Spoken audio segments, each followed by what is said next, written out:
Okay, so it is recording, Okay. and it is now 5 after. So let's get started. Just that smaller.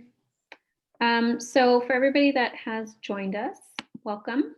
So today, very much a trainee-focused presentation. We were hoping to just give everyone an overview of Mitacs. It's a great resource. Lots of opportunities for funding for grad students, postdocs. I'm very familiar, having helped with a number of submissions over the last few years. And I think it's a wonderful program that we should probably use more. And I think Prime is ready to help you do that. And we can talk about that after Rihanna's presented. But we have with us today Rihanna Malcolm, who is here from Mitacs to tell you about some of the different opportunities. She's here to also answer any questions you may have. And so I think we'll let her present first. We'll open it up to questions after she's done. And then again, I'm here as well just to provide information about how Prime can help with applications, with industry partners, that type of thing. So latter half of this hour, we can spend discussing a little bit more about how to make the most of Mitacs programs for you guys. And with that, I'm going to mute myself, turn off my video, and I'll let Rihanna take over. Okay. Perfect. Thank you so much, Christine. Hello, everybody. I wish we were in a non-virtual capacity, but this will have to do for now. As Christine mentioned, I am a Director of Business Development for Mitacs. My main territory here is at U of T in the life sciences, but I also handle the research hospitals in the GTA as well. So high likelihood, if you are submitting any sort of Mitacs application, that you will be in contact with me at least a little bit. So fingers crossed that we can chat about projects in more detail after this. Let's see if this works. Come on, slides.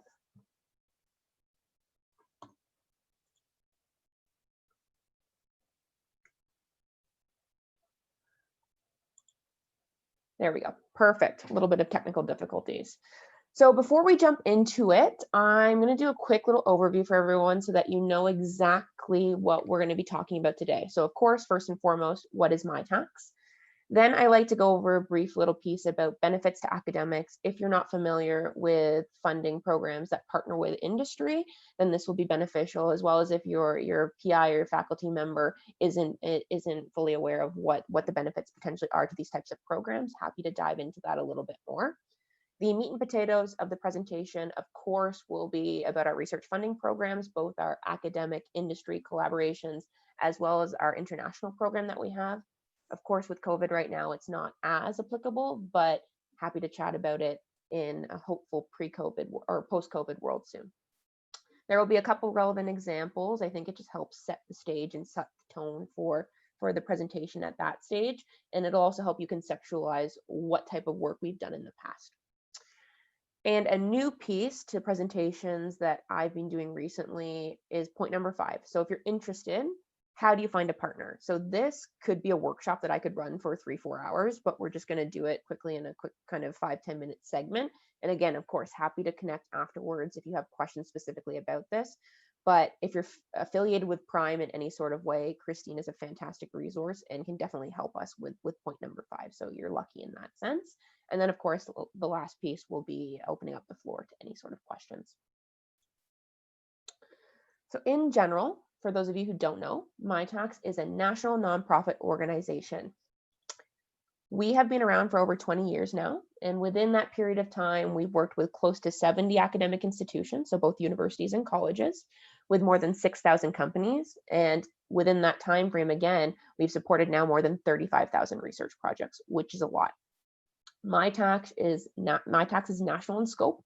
So we have almost 80 business development staff like myself on the ground, affiliated with every single academic institution. We have 4 main offices, so one at UBC, one here at U of T. Of course, everything's virtual now, one in Montreal, and then one in Ottawa.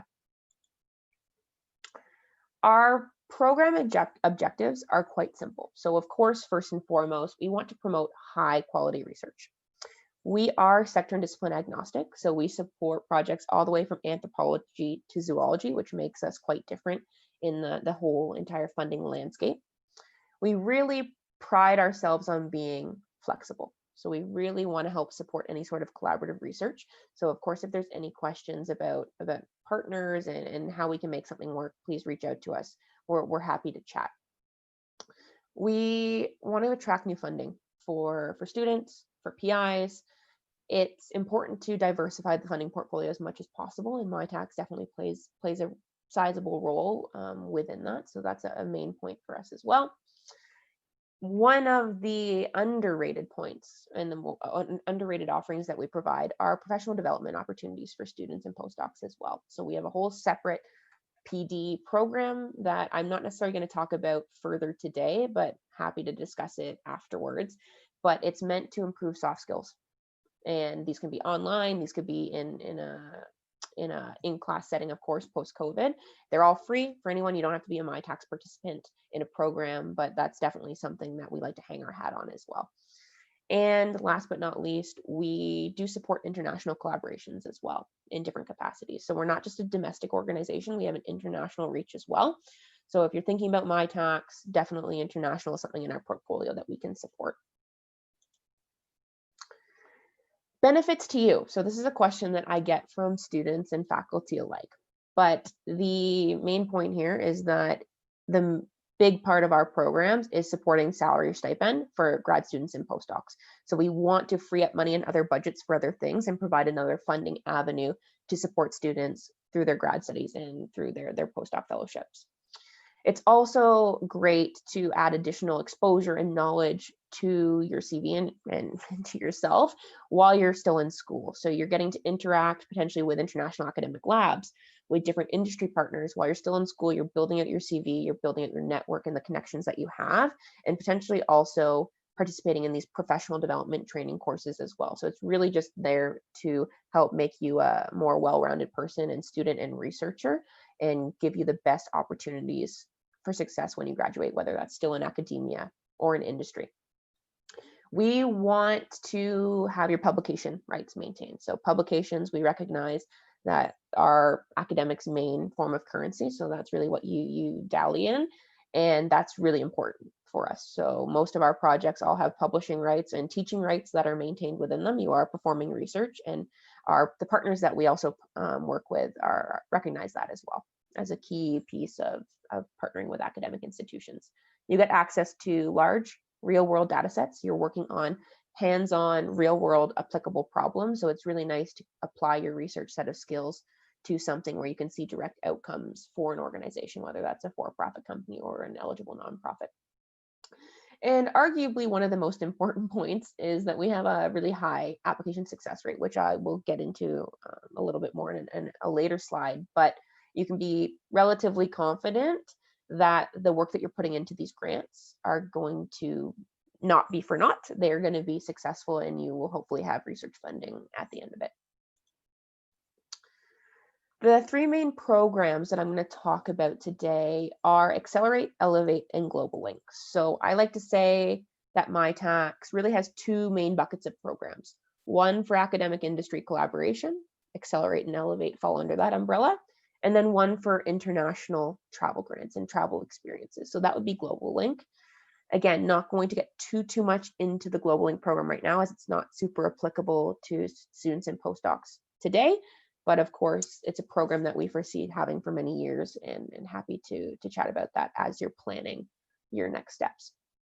Accelerate, we'll talk about the standard program, but we'll also talk about a couple of the flavors that we have. So that will be our standard, our international, and our entrepreneur. So that's going to take up most of the time for our program discussion today. And without further ado, we'll roll right into the Accelerate program. So this is our flagship program. If you've heard of Mitacs, you've likely heard it synonymous with Accelerate. And this is the program that we support the majority of our applications through, and it's that academic industry collaboration piece. Again, sector and discipline agnostic, open to anybody under the sun. And it's the program that allows us to build something to the needs of the research question. I like to say that it's completely flexible, and it allows us to build something to the size, skill, and scope of the needs of the research question, and of course, the budget of the partner. So the smallest project that we would support is one intern for a 4-month period of time, but we can scale that to really as big as we need to. There's no cap on projects. And the largest project that we have right now is north of $6 million. So that's multiple postdocs for multiple years. So it's really, the world's really your oyster in that sense. Projects are also able to be multidisciplinary. So students, we could, again, one intern, one project for 4 months, or we could have multiple students, multiple institutions, multiple partners. So it really is plug and play, and you can build something to really whatever you need. Applications are non-competitive. So again, 95% success rate or north of that. You work with a Mitacs business development rep, such as myself, on building out these applications. I might not be a subject matter expert in your particular research project, your particular field, but I know what the reviewers are looking for, and I can give you points on clarity and pieces like that. And of course, Christine's also a fantastic resource that we can lean on as well to help us build out these applications. The application process is quite simple. I do have an academic background. I'm familiar with other grants, and it's definitely not as cumbersome as some other ones. So you're not looking at a 50-page grant, which is great. Of course, if you're building out a larger project, it's going to be a longer application, but I would say meat and potatoes of methodology, objectives, timeline, really only a couple of pages. So it's not going to take you too long to pull together. Decision time post-submission, usually about 6 to 8 weeks. So that's our typical adjudication time frame. If it's a small project, we're hopeful that the results will come back sooner. Of course, external peer reviewers are a rate limiting step that we can't fully control, but we really recognize that the partners that you're working with are working on quick turnarounds, quick timelines. They want to get projects up and running really fast. So that's where that 6 to 8 week time frame really comes into play and makes partners quite happy. And another piece to mention there is that we can support both domestic and international students. So that's not something to be concerned about. This piece just really lends itself to that flexible, customizable model. So again, smallest project, one intern for 1 4-month period of time. But as you can see, you can stack these in tandem for multiple researchers at once, or in succession for a longer project, or both. So it's this building block type model that really allows us to build something exactly to what that project scope is. The important piece here to note is that a core mandate of the Mitacs programs is to embed you with organizations and to give you that experiential learning opportunity that's outside of the standard academic lab bench. So of course, pre-COVID, we required students to be on site with companies for at least 25% of the time. Everything can be virtual right now, which gives us a little bit more flexibility on what that looks like. But that percentage of time, minimum 25, can go all the way up to 75%. Really depends on the resources that are at the company and at the academic research lab. So for example, a lot of startups want to collaborate with academics, in part because they don't have the resources in-house. Excuse me. So those interactions are usually 25, 75. 75% done at the academic lab, 25% done with the industry partner, which is completely applicable and doable on our side. But it's just something to keep in mind when you're considering these collaborations. We want you to be embedded with these organizations. The funding model is quite simple. So we are working on a cash matching model, and that's mostly in part because the money that gets put in is mostly coming out as salary or stipend. So we need matching dollars to put into this grant to come out to pay you on the other end. So in these 4 to 6 month modules, periods of time, units, you can think of it kind of like a semester as well. The total grant's $15,000. Half comes from Mitacs, half comes from the company. So that's a 1-to-1 cash match. And I did mention this on an earlier slide, but we don't cap overall projects. So companies can build projects out into the millions of dollars or beyond that. So that's totally applicable for us. But we do cap lifetime limits for students. So master students can be supported for up to 4 of these modules. So that's up to 2 years. So that would be a full fellowship. PhDs can be supported for up to 8 of these modules. That would be a full 4 years. Again, a fellowship. So we can support that as well. Postdocs would be up to 9 modules. And just from the period of time, that's usually up to 3 years of funding. And the clock will reset if you change degrees. So I do have students that are supported on a Mitacs Accelerate project for their master's, and then they'll graduate, switch to a PhD, and then their clock restarts and they could technically start on another 4-year project for their PhD. Next, we'll pivot a little bit and start talking about the 2 other flavors that I mentioned earlier. So Accelerate International, the exact same as our domestic Accelerate program, but it allows students to work with for-profit companies in eligible Mitacs partner countries. So I have a list. If this is of interest to you, let me know and we can go through that. But the same structure, same everything, except it's allowing you to work with international companies. The main piece to remember here is that we are using the Mitacs dollars, which are coming from federal and provincial funds. So if we are if we're supporting an international project, we want to make sure that there's still a benefit to Canada, because we're using Canadian taxpayer dollars in essence to support these awards. So it makes it a little bit easier if your international project involves a multinational, so a company that has an offshore base but also a presence here in Canada. So that would help strengthen the argument for supporting that type of research. But again, long story short, we do support international projects with international companies, so something to consider. And then the second flavor that I like to talk about is the Mitacs Accelerate Entrepreneur Program. So this slide, this diagram depicts the Mitacs standard process. So a company and Mitacs come together to co-fund a project. That money gets sent as a research grant to the university to pay the research interns, grad students or postdocs, to work on this collaborative research project in partnership with an industry partner. So that's the standard process that I outlined before. However, in recent years, Mitacs started hearing from our external stakeholders, again, mostly grad students that have companies. Well, what if I'm a grad student? What if I'm a postdoc, but I'm also a founder, an owner, co-founder of a company, of a startup? Can I leverage my own money against the Mitacs programs to pay myself? And prior to the inception of Accelerate Entrepreneur, that wasn't possible. However, Accelerate Entrepreneur now allows industry partners and interns to be one and the same. So you can wear 2 hats of that 3 kind of per stakeholder pie. You can be 2/3 of that pie, which is amazing. As you can imagine, there is an inherent conflict of interest for students that are going to be playing both roles. So you're going to be both the company and the intern.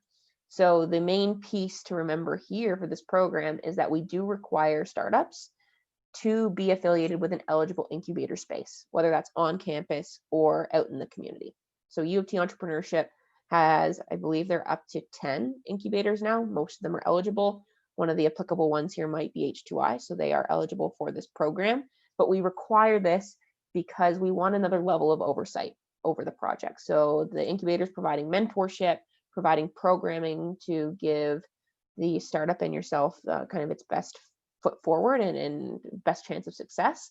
So that's why we do require the incubator piece, and it allows us to just ensure that someone else other than your academic PI is overseeing part of the project. And something that I also like to mention, if you're thinking about applying for other grants, grant writing is a big part of most grad students or postdocs' lives. Mitacs has joint partnerships and strategic partnerships at a national level. So we work with the Tri-Council. We work with other organizations like Genome Canada. So if you are submitting an application to one of these agencies that does involve an industry partner in some capacity, again, could be a municipality, potentially could be a for-profit company, could be a nonprofit. If you're submitting a grant that includes that already, there's a high likelihood that Mitacs has a joint application process with one of these organizations that can assist. So something to look into. Again, if you have questions, reach out to me, reach out to Christine, who can loop me in the background. But we do have these accelerated, accelerated application processes that simplify things, and you could apply to both applications at the same time. So just something to consider. And then this brings us into some relevant examples, depending on the discipline and background that you have.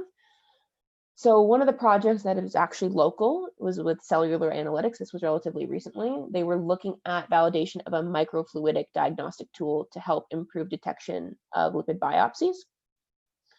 Tika Therapeutics, again, this one's recent, as you can see, COVID-19 related, was investigating SARS-CoV-2 spike interactions with cellular esrin proteins as a potential novel therapeutic target for COVID-19. Doric Lenses was looking at developing a mini microscope to look at brain function. And then last but not least, Optisolve was looking at developing and evaluating a new optical assay for viral particle detection. So this is just a very, very small snapshot of projects that we've had in and around relevant research areas that are affiliated with Prime. Keeping in mind, these are 4 projects of our 35,000 plus projects that we've supported in Mitacs' 20 plus years of operation. So very small snapshot, but just there to give you an idea of what we've supported and what we can support with different partners. The next program is Elevate. So this one is a little bit different than Accelerate. So you can think of Accelerate as our flexible program, supports master's, PhD, and postdoc. You can apply anytime, non-competitive. So that is in part why we support most of our projects through that platform. Our completely flexible, build something to what you need program. Elevate, a little bit different. So Elevate's our premium postdoctoral fellowship. So it's only for postdocs. It's a 2-year program. So the projects that you're submitting have to be 2 years in length. So there's no building block, 4-month, 8-month, a year, kind of building it out to the size, skill, and scope of what you need. It's a 2-year project with a partner. The financial value, as you'll see a little bit later, is a little bit more than Accelerate because it is a postdoctoral program specifically, but because it is competitive. So because it is just for postdocs, we do have it on a 2-call a year basis, so a biannual call. And because it's a call basis, the program is competitive, but still sector and discipline agnostic, and you can apply regardless of the program that you're in. Let's see if we can advance the slide. There we go. So the Elevate program, to get a little bit more granular, the total grant, $60,000. Compared to the Accelerate grant, that would be 30 or 45,000. So for a postdoc in Accelerate, it would be 45,000 a year. Elevate's going to be 60. But there is only those 2 calls a year. So the next deadline is actually February 10th. Very soon, likely not necessarily applicable to anyone who's thinking about this. The next deadline, once the February 10th closes, will open up, at least with an exact deadline, but it would be early summer 2021. So it's usually June that would be closing. So the grant, $60,000. Of that, we require at least 55 goes to salary of the postdoc. 5 will be there for flexible research costs.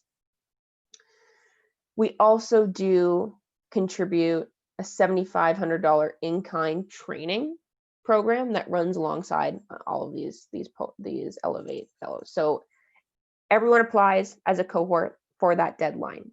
Successful applications are announced usually 4 or 5 months after that deadline in February. The successful postdocs will come in as a cohort, start their projects all around the same line or around the same time. And then they will also in tandem be enrolled in this professional development training course that runs alongside it. Usually only equates to about 1 day a month. And of course, everything is virtual right now. But the main point of this program is to create Canada's next R&D leader. So that's really what this is all about. Again, it's a cash matching program. So we do require cash from the company. To compare it back to Accelerate, the cash contribution for a postdoc through Accelerate for a company would be $22,500. This is going to be a little bit more, $30,000 a year for the company, but still there is a cash component. in regards to the Elevate training program that runs concurrently with these research projects, the program runs on 3 main pillars. So this 1 day a month that you are contributing towards this program is really focusing on these 3 core pieces: leadership and management, communication and relationship building, and personal and professional management. So you're building out your soft skills while you're working in tandem with this company on this specific project. And then last but not least is Global Link. So completely changing gears to our international program that does not require an industry partner. So this program is specific for grad students and postdocs looking to travel to another host academic lab. So Mitacs has agreements with a bunch of different countries, internationally, of course. And the main goal of this program is to provide a travel grant for students to travel on research projects that are directly in alignment with U of T strategic priorities. And when I say that, some students are a little bit shocked and wonder what those are. U of T is a massive institution supporting research across all disciplines as a priority for them, which aligns really well with the Mitacs mandate. Their strategic priorities are quite vast, and there's a very high chance that your project would align with what U of T wants to support. So the long and the short of it is that the grant, $6,000 travel grant for a 12 to 24 week research project. So a 3 to 6 month project. If you're planning to travel abroad post-COVID, this is something to consider. And what this program looks like is, if you're interested, reach out to me. I will connect with my contact directly at U of T in the international office, loop her in, and we'll have a conversation about what this project looks like, what strategic priority it would fit under. And once we nail all of that down, then we can provide you with the application documents, and we're going on our merry way. The application for this, a lot, even shorter than the Accelerate application. So this is usually only a couple of pages in total, and not something that takes too long. The thing that I like to point out about this program is that it also is a co-funded program. So the total grant is $6,000, but we require a $2,000 copay from a U of T account to be eligible. So your PI could contribute $2K of this $6,000, and the entire $6,000 would come in and be there for travel expenses, living expenses. If you want to pay yourself a small salary stipend for that project, then that would be appropriate as well. But $6,000 travel grant for a 3 to 6 month project. And then the last piece is arguably the most important for students. If you're interested, how do you go about finding a partner? So first and foremost, Christine mentioned this at the onset of the call. Please use Christine as a resource. Please use myself as a resource. Christine's very familiar with the programs. We've supported quite a few already, and she is kind of your first stop for any potential projects that you're interested in. Of course, also your faculty member or your PI, your supervisor, chat with them, see what they think, because they also might have some insights into potential projects. So if you get past that and say, okay, I'm still looking for a partner, there's a couple other resources that you can use. So step one, look at the Mitacs open projects. So that is located here. So you have to get past the main Mitacs home screen, and you're going to go under programs, select Accelerate, and then you're going to go all the way to the right and look at the researchers wanted tab. So these are all open postings from companies that are searching for researchers. So companies have come to Mitacs and said, hey, I have this research project in this discipline. I'm looking for a PhD student for a 1-year project. Can you help me? So in the background, the Mitacs team is working and pulling on our academic contacts and our academic network to find applicable students and appropriate students, but we also post it on this section of the website. So I would say we get between 4 to 10 new projects every 2 weeks. Again, across Canada, across disciplines, but these are changing all the time. So keep your eye on this, always changing.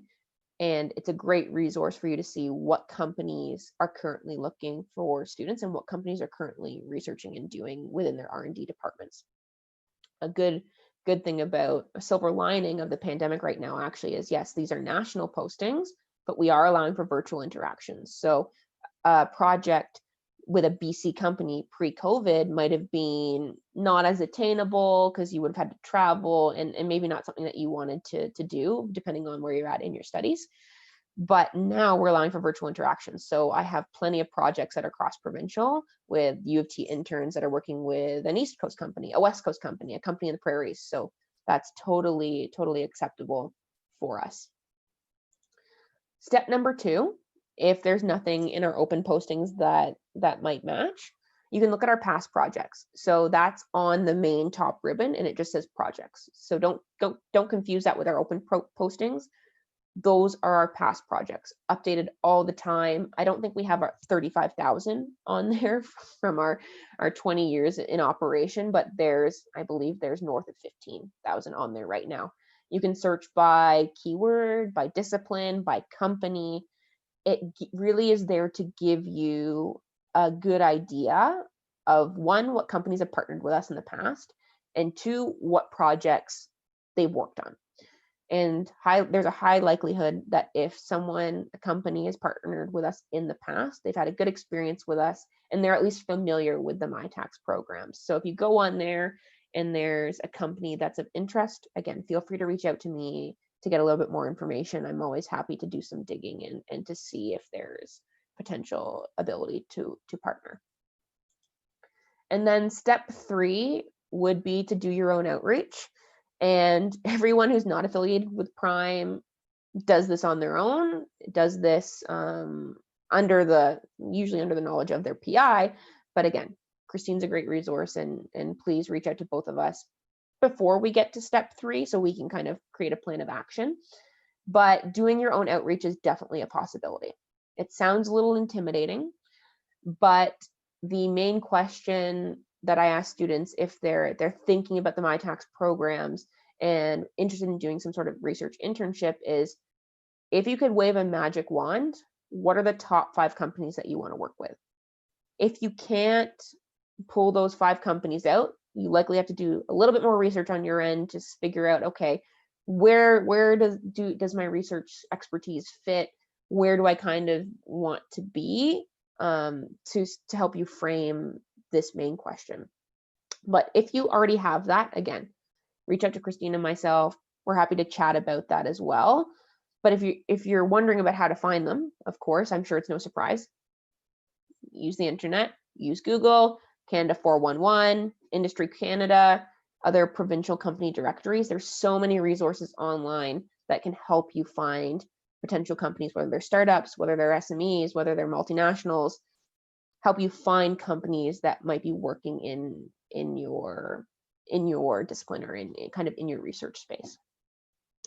How do you get to them? So good old networking, of course. Virtual is a little bit different, but use your friends, use your colleagues, use your faculty member, use Christine, use myself, use your network to try and bring in these potential partnerships. Social media, LinkedIn. If you don't have LinkedIn, I would highly recommend getting LinkedIn. I get a lot of LinkedIn messages that I try to respond to, and it really, most people are a little bit more accessible these days being in a virtual environment, and even on my end, I'm getting a lot more responses when I'm reaching out to companies myself. So don't hesitate to use different avenues of social media to do that. Of course, events, virtual career fairs, virtual networking events, it's really all about improving and expanding your network. And then the good old cold call and email, which sounds terrifying, I'm sure. It was terrifying to me even when I started out in the current role that I have. But I won't dive too much into this, but really this is applicable for yourself looking for internships now, applicable for you when you're looking for jobs in the future or looking for professorships as well. You really want to make sure that you think about what makes you unique and appealing, what sets you apart from the other PhDs in your department. So what is that? What do you have, and how do you effectively communicate that to someone who's not necessarily in the research space? So not to a peer, someone, another PhD student, not to a faculty member. How do you communicate that to the general audience? It could be, you could think about intro email, resume, cover letter, your elevator pitch. And your elevator pitch is about yourself. It's not necessarily about what you do research wise, like what your PhD thesis is on. That's not it. It's about how your research skills are applicable. How can you apply them? What soft skills do you have? What other tools do you have in your toolbox that would make you an effective team member and researcher in general? So the question that I get everyone to ask is, what value can you add to this company? And it's really important to do a little bit of research on your end to say, okay, so this is where the company operates. They seem to be moving in this direction. Maybe what gap do you see that they're missing? How can you help? How can you effectively help them get from point A to point B, or from point B to point C? So it's really about how you're not asking them initially for something. You're providing value to them in the hopes of getting something out of it down the road. In regards to pitches, short, long, technical, non-technical, depending on who you're talking to at the company. Are you talking to the CTO or the CTO, or the CEO? Sorry, CTO has more technical skills. Maybe you're talking to their research director. Okay, so then they're a little bit more technical and they can understand really the research piece that you're talking to. But if you're reaching out to the CEO, they're likely leaps and bounds removed from the really hardcore technical operational aspects. So tailoring your pitch in that way. And of course, you always want to be concise and to the point. And then the last piece I'll leave with everybody is resources when you're looking for internships, when you're looking for jobs, when you're really thinking about what's next, what's the next step for you. Industry associations are fantastic. So these are the engineering ones, which might not be applicable to this crowd. The life science associations might be a little bit more. I'll give you an example. I myself have signed up for the Mars job alerts. And it's not because I'm looking for a new job. It's because I want to know what companies in the Mars ecosystem are hiring. So I can go through that. I think it comes out bi-weekly, I believe. And it's something that I can go in and look at and say, okay, this new startup, so-and-so is looking for a business development person. Okay, so that's not applicable to research and wouldn't jive with the Mitacs programs. But if they're hiring any sort of researcher, an engineer, a wet lab scientist, then there's an opportunity there for Mitacs to come into play and say, hey, you don't need to hire somebody. You can bring on a grad student or a postdoc that's still in their degree, still doing research, has the expertise for a partial part of what you would pay to hire somebody. So that's just something to think about when you're looking for internships or just broadly looking for other opportunities. Please use the industry associations. It's something that took me a little while to learn myself, and a tidbit of knowledge that I like to pass on to everyone that I talk to. And with that, I'd just like to thank all of the Mitacs funders, whether it's at the federal or provincial level. Without them, of course, we wouldn't have the money to give away to hopeful students like yourselves. And we'll open the floor to questions. I will put my contact information up here as well. Christine does have it, and we're always happy to chat offline if this forum isn't comfortable, but please, I'm happy to answer any questions that you have.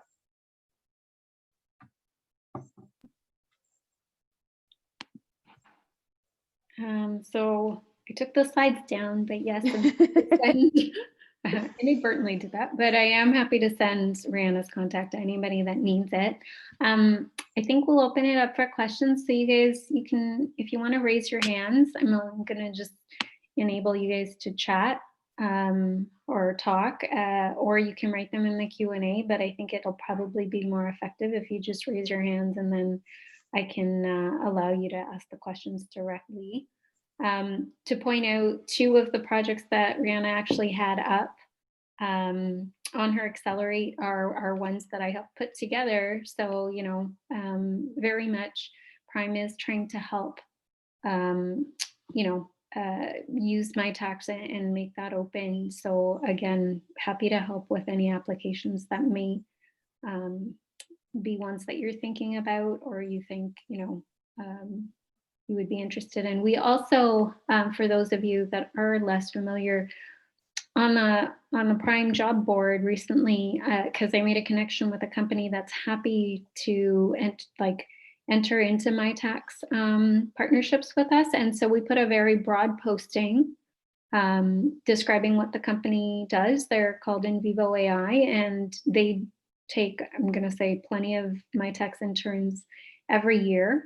So my contact there, he and I put something up very broadly. You can take a look. It's still open. If there's anything that you think you might want to do with that company, please let me know and we can tailor a project working with that company specifically to what you may be doing. So I think we're going to plan on doing that a little bit further or like in the future with companies that we come in contact as well to try and identify, more internship opportunities for trainees in Prime, right?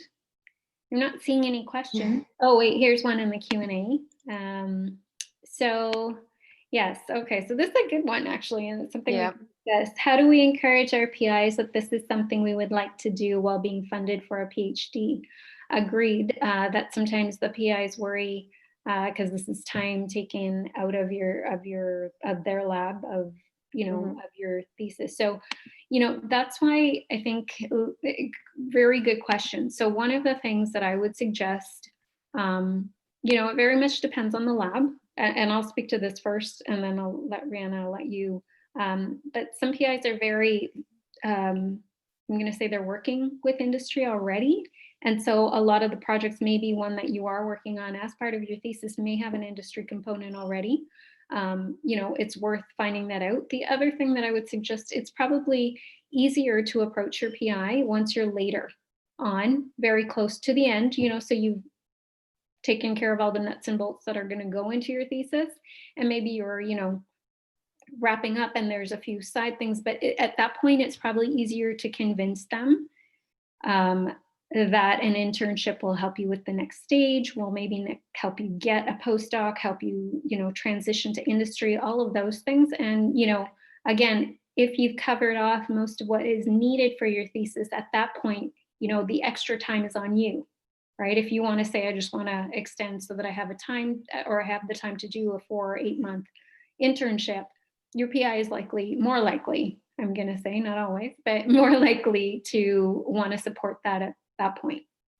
Rihanna, any other thoughts? Yeah, no, I think that's the biggest question that I get from students. How am I going to convince my PI to let me do this? And I think a lot of students are surprised with their PI's responses.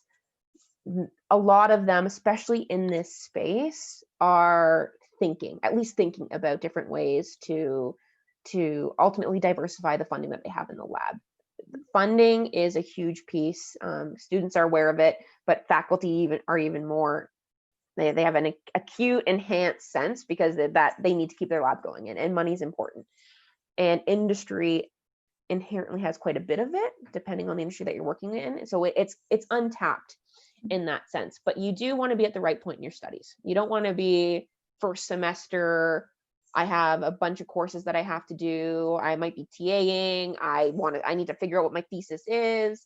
That might not be the best fit. Of course, we do support those fellowships, but it gives you, because we stretch those blocks of time out into 6 months, it gives you more time to figure out what you want to do, gives you time to do other things in the lab, but it's about the right time for sure. And again, diversifying the funding portfolio, bringing in more partners, bringing in more funding for other projects, because these are also could be long-term collaborations, right?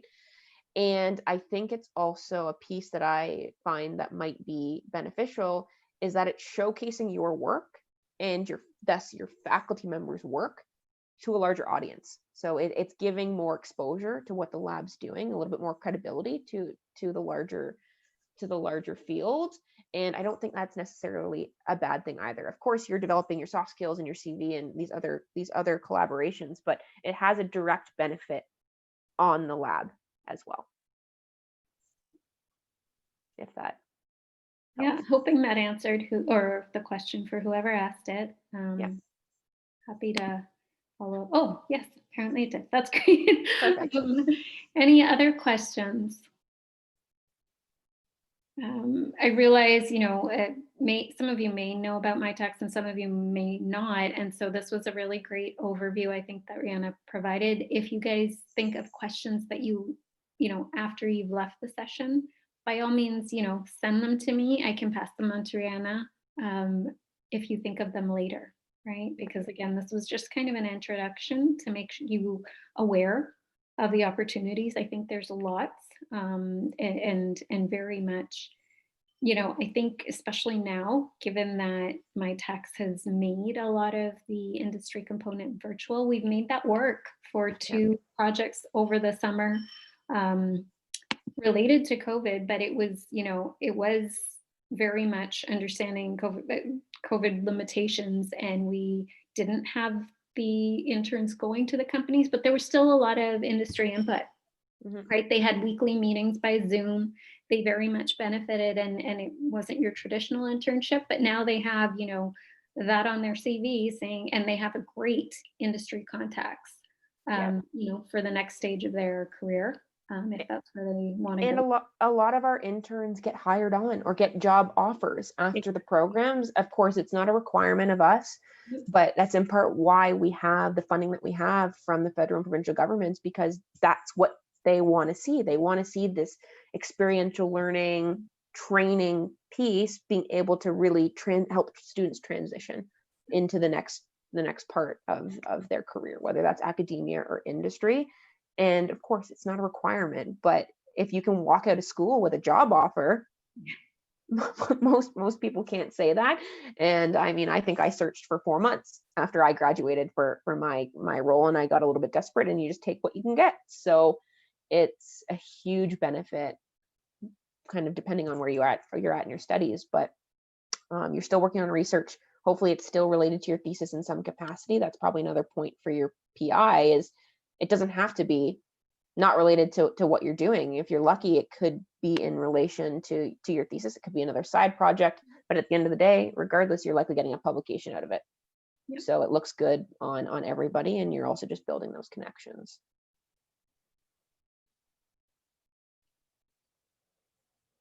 And everyone's lucky, Christine, to have you assist them, because if you're not affiliated with Prime, other departments and faculties don't have you. So, well, and like I said, I think this is a really good opportunity, and having done them, you're right. Like, these are the smallest grants I think I've ever written. So, taking a couple of paragraphs from, PIs, grad students, postdocs, you can make it into an application fairly quickly. Yep.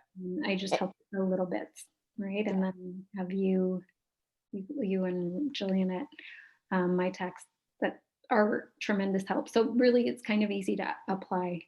Yeah, and we're not looking at the 7 to 13% success rate, right? No, everyone that I've helped with has gotten funded.